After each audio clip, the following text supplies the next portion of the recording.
Hello, dear listener. Today I will tell you one of the urban legends that I was told when I was traveling around the world looking for the most exciting urban legends.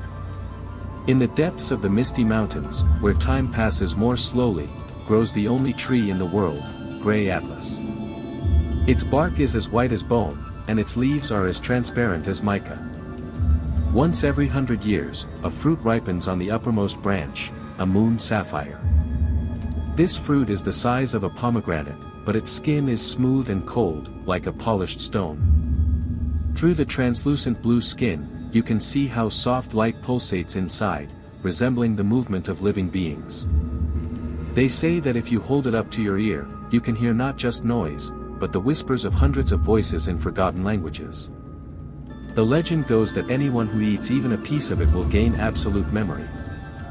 They will remember everything they have seen and heard since birth. They will begin to understand the language of birds, animals, and even the rustling of the wind. They will discover the secrets of the past hidden in the earth and stones. But there is a dark side to this magic. The fruit is called the heart of the whispering forest for a reason. Those who absorb the knowledge of the world become a part of it. Loss of the self. A person's own memories begin to drown in an ocean of other people's thoughts. After 3 days, they forget their own name. Woodenness. With each new secret learned, a person's skin becomes rougher, resembling bark. Eternal guardian. Eventually, the traveler freezes in place, transforming into a new tree with roots deep in the ground, nourishing the gray atlas with new knowledge. There are too many trees in the forest. And each of them was once someone who wanted to know too much. An old proverb of the local Highlanders. The fog was so thick that night that Elias could only see 2 steps ahead. He had been climbing the slopes of the forgotten mountains for 3 days, guided only by a scrap of a map and a desperate hope. His sister was dying from a disease that the healers called forgetfulness, and only the moon sapphire could restore her memory and her life. At the very top, where the air was icy and thin, the fog suddenly parted. Before Elias stood the gray atlas. The tree looked dead, white, stripped of bark, with branches like arms reaching for the sky.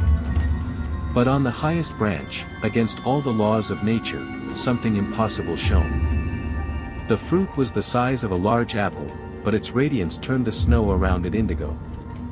Elias held his breath. As he approached, the silence of the mountains exploded with whispers. Look. Remember. Stay.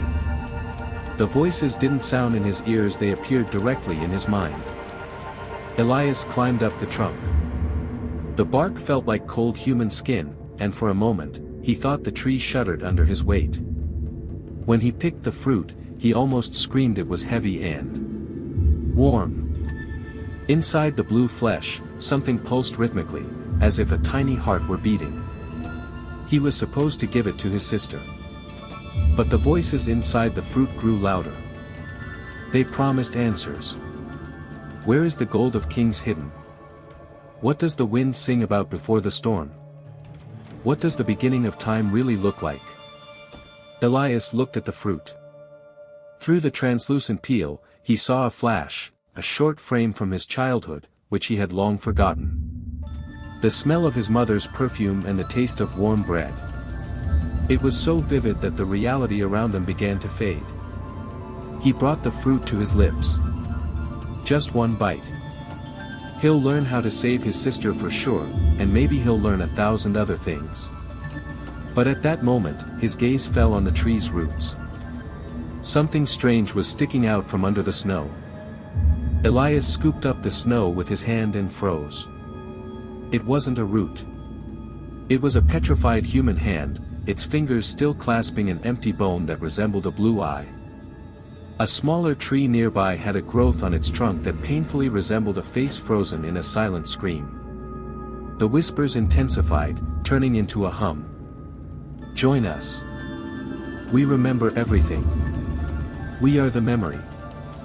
Elias felt his own legs growing heavy, and his fingers, which were holding the fruit, losing their sensitivity and becoming covered with a whitish coating that resembled wood. Elias squeezed his eyes shut. Her sister's face, pale and haggard, floated before her eyes, blocking out the seductive visions of treasures and secrets. He couldn't get away with anything. I will be stronger. I'll just find out the cure, he whispered, and his voice cracked. He sank his teeth into the cold, throbbing flesh of the moon sapphire. In the blink of an eye, the world ceased to exist. Elias didn't just remember, he became a memory. He felt the glaciers cutting through these rocks millions of years ago. He heard the last breath of every creature that died in these mountains.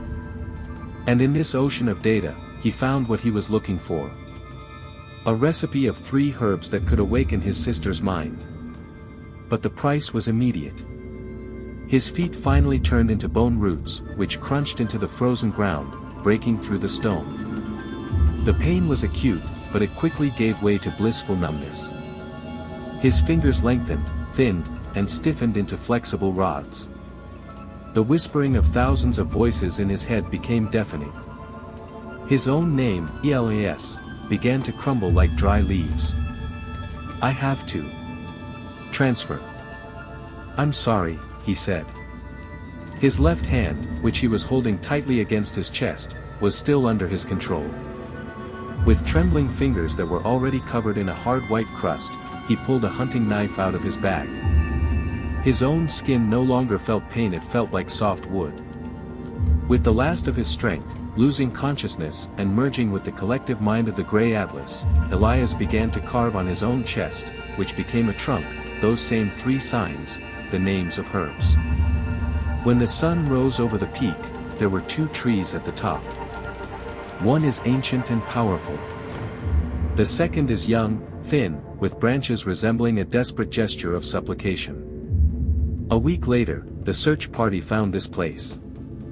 They did not find Elias, but one of the trackers noticed fresh, clear runes on a young white tree, carved with such precision as if the tree itself wanted to say something. They copied them, unaware that the sap oozing from these cuts was the tears of someone who had traded his life for a single line of truth. Elias's sister was saved. She recovered, but for the rest of her life, she would come to the foot of the mountains and stare up at the peaks. She didn't remember her brother, his name had been erased from the world along with his human form, but whenever the wind carried a soft whisper from the cliffs, she felt as if someone close to her was calling her name. Dear listener, if you liked my story, stay with me so you don't miss out on new stories. Don't forget to subscribe and like. Write a comment about how you liked the story.